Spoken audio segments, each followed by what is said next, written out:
My parents took my credit card without telling me and used it to book a $15,000 trip to Europe for my sister. I reported the charge as fraud, leading to a big family fight, and now I'm not talking to them anymore. I never imagined I'd be sharing a story like this, but here I am, grappling with shock and disbelief over my parents' recent actions. My name is Alex, a 28-year-old male, and I have a younger sister, Emma, a 22-year-old female who just celebrated her college graduation. Our parents have always had a unique parenting style, but their latest act has truly angered me. To provide some background, I have been the responsible sibling throughout our lives. I diligently worked through school, earned scholarships, and secured a respectable finance job immediately after graduation. Since the age of 22, I've been financially independent, a milestone I wear as a badge of honor. Emma, conversely, has always been the family's darling. While I love my sister deeply, it's undeniable that our parents have pampered her excessively. Growing up, Emma received the newest clothes, the latest gadgets, and was never expected to take up a part-time job or help with household chores. There were times when the blatant favoritism was tough to overlook. I recall a poignant incident from when I was 16 and Emma was 10. After months of saving, I was thrilled to finally buy a new gaming console. However, upon announcing my plan, my parents nonchalantly mentioned they had purchased one for Emma the previous week, suggesting I simply share hers. Heartbroken yet composed, I masked my disappointment and tried to feel happy for Emma. Fast forward to today, and Emma has graduated with a degree in communications. I'm genuinely proud of her. She put in the effort and truly earned her celebration. I had even sent Emma a thoughtful graduation gift, a new laptop she had been longing for, but last week a call from my mom turned everything upside down. She was brimming with excitement as she detailed the perfect graduation present they had arranged for Emma, a month-long tour of Europe. Initially, I was thrilled for my sister, admiring our parents' generosity. Then, the shock came. "We used your credit card to book everything," my mom stated nonchalantly, as if borrowing my credit was an everyday occurrence. "We'll pay you back, of course. We just needed the points from your card to upgrade some of the flights and hotels." I was stunned into silence, unable to grasp the casualness of her confession. When I managed to speak, I inquired about the total cost, only to be hit with a staggering figure: $15,000. $15,000 charged to my credit card without my consent. "Mom," I began, my voice strained with effort to remain calm. "You can't just use my credit card without asking. That's not only illegal, but $15,000 is a significant amount." She dismissed my concerns with a wave of her hand. "Don't be so dramatic, Alex. It's for your sister's graduation. We're family, and family supports each other. Besides, we're good for it. We'll pay you back eventually." Eventually? The word hung in the air, ambiguous and unsettling. Since when did $15,000 become a trivial sum? I tried to make her understand the gravity of the situation, the potential damage to my credit score, the risk of not having access to my credit limit in emergencies, and the profound breach of trust. However, she seemed oblivious to my reasoning. "You've always been so selfish," she accused, her tone chilling. "Can't you just be happy for your sister? This is her big moment, and you're trying to ruin it with your penny-pinching ways." The irony of being labeled selfish for protesting an unauthorized $15,000 charge on my credit card was both infuriating and heartbreaking. After ending the call, I was left reeling with a mix of anger, hurt, and disbelief. Over the next few days, I sought understanding from my dad, hoping he might offer a more reasonable perspective. However, he only echoed my mom's sentiments, admonishing me for overreacting and urging me to support my sister more. Emma, seemingly oblivious to the situation, was overjoyed about her trip and even thanked me for contributing to her graduation gift, which added to my sense of surreal frustration. Feeling increasingly isolated, I decided to contact the credit card company to dispute the charges. To my horror, they informed me that since the card details were shared for emergencies, details my parents possessed, they did not consider it fraud. Now, I'm stuck with a $15,000 bill, a maxed out credit card, and a family who thinks I'm selfish for not wanting to fund an extravagant vacation for my sister. The betrayal by my own family left me deeply hurt and angry. I'm torn about what to do next. Part of me wants to cancel the entire trip to prevent setting a precedent for future financial abuses, knowing well that it could create a significant rift in my family. Another part of me wants to pay off the debt to avoid further drama. But the principle of the matter and the sheer amount are daunting. Moreover, if I let this pass without consequence, I fear it may invite repeated disregard for my financial boundaries in the future. Am I overreacting? Should I just cover the cost of my sister's vacation, or should I stand my ground even if it risks damaging my relationship with my family? I feel utterly lost and desperately need some advice. Update 1. Thank you all for your supportive comments and advice. The overwhelming response to my post has reassured me that my feelings of violation and anger are justified. Following your suggestions, I called the credit card company again and escalated the issue, emphasizing that while my parents had access to my card for emergencies, this use was never authorized. After some negotiation, the credit card company agreed to investigate the charges as potentially fraudulent. Subsequently, I sent a group text to my parents and Emma requesting a family Zoom call to discuss the situation. I wanted to give them a chance to rectify things before I considered more drastic measures. The call was intense, to say the least. I began by calmly explaining the legal implications, the breach of trust, and the financial strain their actions had caused.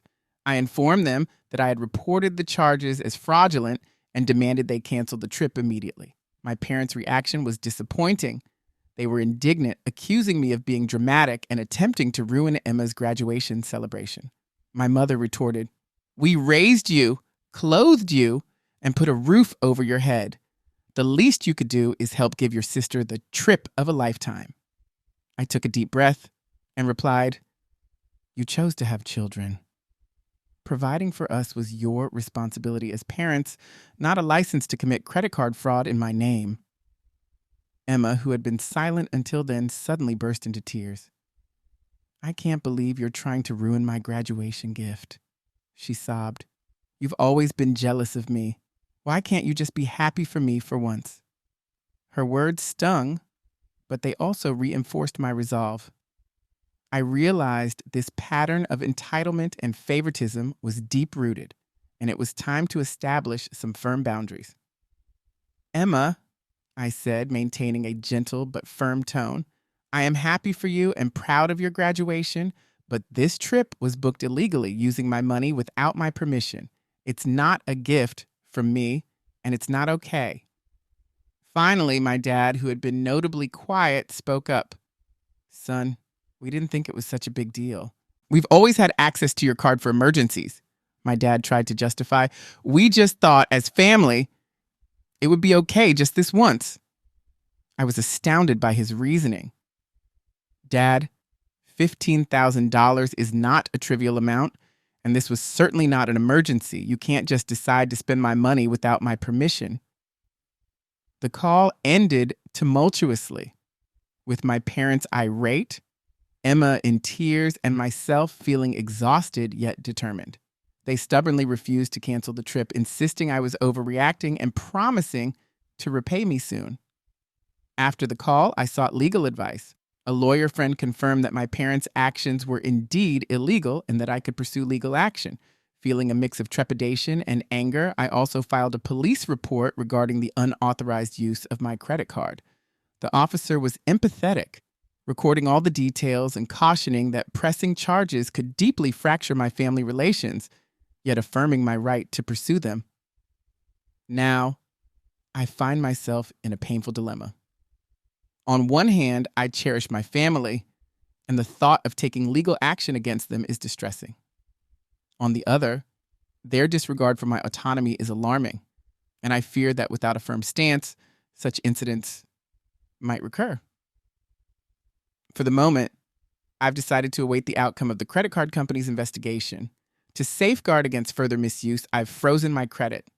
This ordeal has been a harsh reminder of the need for stronger boundaries. Historically, I've played the role of the peacemaker, always trying to smooth things over. However, this approach has often left me vulnerable to exploitation. It's clear now that establishing firmer boundaries is not just necessary, it's essential. I'm feeling a mix of hurt and anger, yet there's also a strange sense of empowerment. For the first time, I am firmly standing up for myself, asserting that their behavior is unacceptable. It's an uncomfortable and daunting step, but it feels utterly necessary. Thanks again to everyone for your supportive advice. I will provide another update once there's more to report on the credit card investigation or any developments within my family. Update 2. It's been a few weeks since my last post, and there have been significant developments. I'm immensely grateful for the continued support and advice, which have been pillars of strength during this challenging period. Firstly, the good news. The credit card company concluded its investigation in my favor, acknowledging that the charges were unauthorized and reversing them. This resolution has lifted the heavy financial burden of $15,000 from my shoulders, which is a massive relief. Now, regarding the family fallout, when my parents and Emma discovered that the trip was canceled due to the chargeback, the reaction was explosive. My phone was bombarded with irate calls and texts. One voicemail from my mom was particularly harsh. She called me selfish and ungrateful, accusing me of ruining Emma's life. Emma expressed her frustrations publicly by posting a tearful video on social media depicting me as the villain who shattered her dream graduation trip. This led to some of our mutual friends and extended family members reaching out, questioning why I was treating my little sister so harshly. Realizing the narrative was spiraling, I decided it was crucial to clarify the situation. I crafted a calm, factual social media post detailing the unauthorized use of my card and the steps I took to resolve the issue before resorting to the credit card company's intervention. The reactions to my post were mixed. While some expressed shock and offered support, others seemed to sympathize with my parents' actions. The reactions to my situation were eye-opening.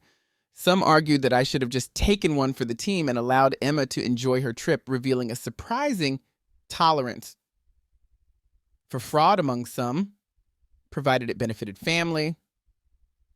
A few days later, a call from my aunt, my mom's sister, brought new insights. She was sympathetic and disclosed some family history that I was previously unaware of. It turns out my mom has a long-standing pattern of financial irresponsibility and has taken advantage of other family members in the past. My aunt encouraged me to stand firm and offered her support, which was incredibly affirming.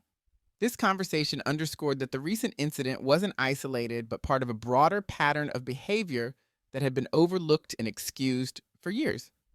Recognizing this, I knew I had to set firm boundaries, not only for my own well-being, but also to disrupt this cycle of financial abuse.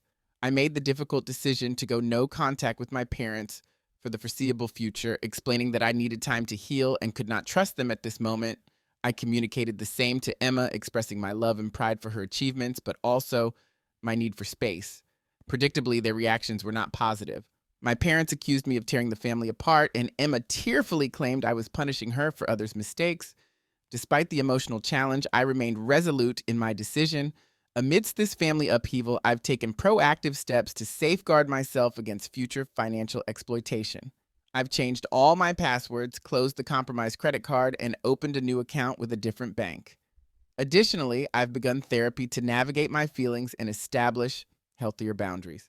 An unexpected but welcome outcome has been the strengthening of ties with my aunt and a few cousins who reached out in support. It's comforting to know that not everyone in my family condones what happened. As for Emma's graduation trip, rumors from the family grapevine suggest that my parents are still considering alternative plans for her. Part of me feels guilty that Emma missed out on the Europe trip, but I keep reminding myself that it wasn't my job to provide that for her. I still feel guilty and sometimes doubt my decision. I wonder if I was too harsh, but then I remember how upset I felt when I found out what they did, and I know I made the right choice. This whole situation has been a tough lesson, but it's taught me a lot about respecting myself and setting clear limits. I'm learning that it's okay to say no, even to family, and that love shouldn't come with conditions. Thank you all for your support. I'll let you know if anything big happens, but for now, I'm focusing on getting better. Update 3. It's been about 2 months since I last shared anything, and I have some updates. Thanks to your continued support and advice, I've been able to handle this difficult time. First, about the legal stuff. After talking a lot with my lawyer, I decided not to press charges against my parents. It was a hard choice, and I know many of you thought I should take legal action. However, my lawyer said that since the credit card company fixed the charges, going to court would be complicated and might not even work out. Instead, we sent a strict letter to my parents telling them to never use my financial information again or I would take them to court. Now, about my family, not talking to my parents, and Emma has been tough, but also good for me.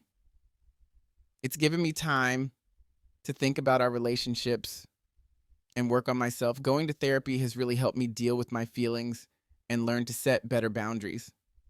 About a month after we stopped talking, I got an email from Emma that was different from her usual messages. She said she had spent a lot of time thinking and realized that what our parents did was wrong. She apologized for how she reacted at first and for not supporting me. Emma admitted she had always known about the favoritism, but had been too scared and comfortable to challenge it. I was cautiously optimistic about her email and decided to take things slow. We've had a few phone conversations since then, and I can see she's genuinely trying to understand my side. She also shared her own experiences with our parents' careless spending, which she had kept to herself before. It seems the canceled Europe trip was a wake-up call for her, too. As for my parents, they've been less willing to admit they were wrong. They've tried several times to contact me, from angry voicemails to guilt-tripping emails. One day, my mom even showed up at my apartment without warning, causing a big scene in the hallway. I stood firm and didn't respond, which was tough but necessary. The reaction from other family members has been mixed. Some relatives, like my aunt who reached out first, have been supportive and really helpful. Others keep pushing me to make up with my parents, saying, but their family. I've had to distance myself from some of these relatives for my own peace of mind. On a brighter note, this situation has led to some unexpected personal growth. With the time and energy I used to spend on my family's issues, I've been able to focus more on my own life and goals. I've started a new hobby, photography, and I've been spending more time with friends who respect my boundaries. I've also made some smart financial moves. I've increased my contributions to my retirement accounts and started building a stronger emergency fund. This entire ordeal has underscored the value of financial independence and security for me. A particularly rewarding moment occurred last week when I received a promotion at work accompanied by a significant pay raise. Previously, I might have felt compelled to share this news and its financial benefits with my family. This time, however, I celebrated quietly with a few close friends, proud of my achievements and free from any guilt or pressure to share. Regarding Emma's graduation trip, I learned through my aunt that our parents sent her on a 2-week tour of California, which she apparently enjoyed. Looking forward, I remain cautiously optimistic. I've decided to extend the no-contact period with my parents for at least another 3 months. I need more time to heal and to see if they can respect my boundaries. With Emma, I am open to gradually rebuilding our relationship, but I am proceeding with caution and maintaining clear boundaries. This experience has taught me much about setting limits, advocating for myself, and redefining family. I've come to understand that family is not solely about blood relations, but about mutual respect, support, and love. The friends and relatives who have supported me through this have shown me what a real family looks like. I've also learned a critical lesson about financial independence. I've always been prudent with money, but this situation has encouraged me to be even more vigilant. I've implemented additional security measures on all my accounts and have become more assertive in protecting my financial information, even from family members. There have been challenging moments of doubt and sadness, especially during family events I've missed due to the no-contact policy. Mother's Day was particularly tough, but I remind myself that this separation is necessary for my mental health and personal growth. Interestingly, this situation has also made me a resource for friends who are dealing with their own family financial issues. Several people have reached out to me for advice on how to set boundaries and handle financially irresponsible family members. It feels rewarding to help others navigate similar challenges. As for my parents' financial situation, my aunt told me they are struggling. Apparently, they were counting on using Emma's trip, which has led to arguments between them. My dad blames my mom for pushing the credit card fraud too far. Part of me feels guilty knowing they are having financial troubles, but I remind myself that their poor decisions are not my responsibility to fix. Emma has shared that our parents still don't fully understand why I reacted so strongly. They see their actions as a normal part of being a family and can't comprehend why I'm making such a big deal out of it. This lack of understanding is frustrating, but it reinforces that I made the right decision to distance myself. I've been reflecting a lot on my childhood and early adulthood, recognizing patterns of financial and emotional manipulation that I had previously normalized. It's been a painful process, but also liberating. I'm learning to validate my own feelings and experiences without seeking approval from my parents. In terms of my personal life, I've started dating again. I was hesitant to get involved with anyone while dealing with all this family drama, but I recently met someone who's incredibly understanding about my situation. It's still early days, but it feels good to be building a connection with someone who respects my boundaries and values. I'm also considering making some big life changes. I've always wanted to pursue a master's degree, but put it off, partly due to concerns about how it would impact my ability to help my family financially. Now, I'm seriously looking into programs and considering taking the plunge. It feels empowering to be making decisions based solely on what's best for me and my future. As I write this update, I realize how much has changed in just a few months. The initial shock and anger I felt have diminished, replaced by a sense of calm determination.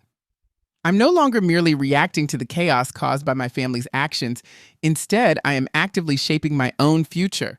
For anyone dealing with similar issues in their family, remember, it gets better.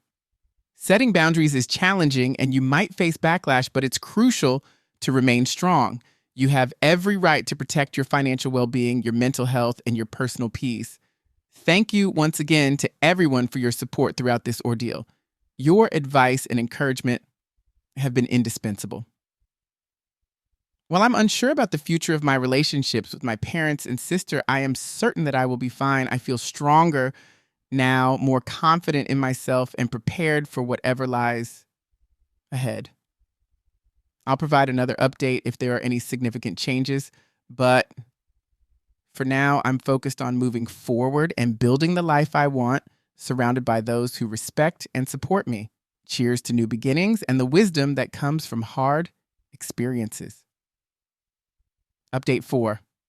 6 months have passed since my last update, and I think it's time to share some new developments with all of you who have supported me. First off, the most significant news, I've been accepted into a master's program in a city 3 hours away. The program is in financial technology and aligns perfectly with my career aspirations. I begin this fall and feel a mix of excitement and nerves about starting this new chapter. Deciding to pursue this degree wasn't simple. It involves leaving my current job, relocating, and taking on student loans. But this decision also represents an investment in myself and my future in ways I've always desired. I realized that I had been limiting myself, always weighing how my choices would affect my family. Now I'm making decisions based on what's best for me, which feels incredibly freeing. As for my family situation, it has evolved in unexpected ways. The no contact period with my parents officially ended 2 months ago when I agreed to a family therapy session facilitated by a professional therapist. The session was intense. My parents started off defensive, maintaining they had done nothing wrong. However, as the session continued, unexpected truths emerged. It turns out my dad had lost a significant amount of money in a bad investment, a fact he had kept hidden from everyone, including my mom. They had been secretly struggling financially for months and saw my credit card as a means to maintain appearances. This revelation led to many tears and accusations. My mom felt betrayed by my dad's secrecy. My dad was ashamed of his financial missteps, and both began to grasp the full impact of their actions on me. While this does not excuse their behavior, it helped me understand the desperation behind their poor decisions. The therapist guided us through some of these issues, and for the first time, I received genuine apologies from both of my parents. We've agreed to continue family therapy sessions monthly. It's a gradual process, and I'm still maintaining strict boundaries, but I feel cautiously optimistic about the possibility of rebuilding our relationship on healthier grounds. Emma has shown considerable growth and maturity lately. She's taken significant steps toward financial independence, such as securing a full time job and moving into her own apartment. Our conversations have become more frequent, and for the first time, I feel like I'm getting to know my sister as an adult. She even sought my advice on budgeting and saving, which marks a major step forward in our relationship. On a personal note, the relationship I mentioned in my previous update has developed into something special. Sarah has been incredibly supportive of my decision to return to school, despite the fact that it means we'll be managing a long distance relationship for a while. Her experience with setting boundaries in her own family life has made her a valuable source of support and understanding. Financially, I'm doing well. The promotion I received has allowed me to accumulate a significant amount of savings for my move and to help cover some of the costs of graduate school. I've also become much more vigilant about protecting my financial information. Recently, I had to fend off a guilt laden attempt by a distant relative who wanted me to co sign a loan. It was challenging, but standing my ground and maintaining my boundaries felt rewarding. As I gear up for this new chapter in my life, I've reflected on the enormous changes since that initial shocking phone call from my mom about the credit card charges. The pain and anger from back then have mostly faded, replaced by a sense of empowerment and a newfound confidence I hadn't known before. This journey has taught me much. I've learned the critical importance of setting and maintaining boundaries, especially with family. I've realized that it's okay to put my own well being and future first. And I've learned that real family, whether bound by blood or by choice, supports your growth and respects your boundaries. To everyone who has followed my journey and provided support and advice, thank you so much. Your words have been incredibly strengthening and clarifying during some tough times. For anyone going through similar difficulties with family, take heart that it is possible to emerge stronger and more insightful. As I pack up my apartment and get ready for this new chapter, I feel a sense of excitement and potential that's been absent for a long time. I'm truly proud of how far I've come and am looking forward to what lies ahead. I might not provide updates for some time as I'll be occupied with moving and starting school, but I'm forever grateful for the encouragement I found here. Here's to new beginnings, the wisdom we've earned, and the bravery to build the life we desire. If you like my story, or if it reminds you of something in your life, please hit the like button, leave a comment, or share your own story below. Don't forget to subscribe to keep up with future updates. Your likes, comments, and shares really help build a community where we can all support each other. Let's keep the conversation going and help each other out. Let's keep the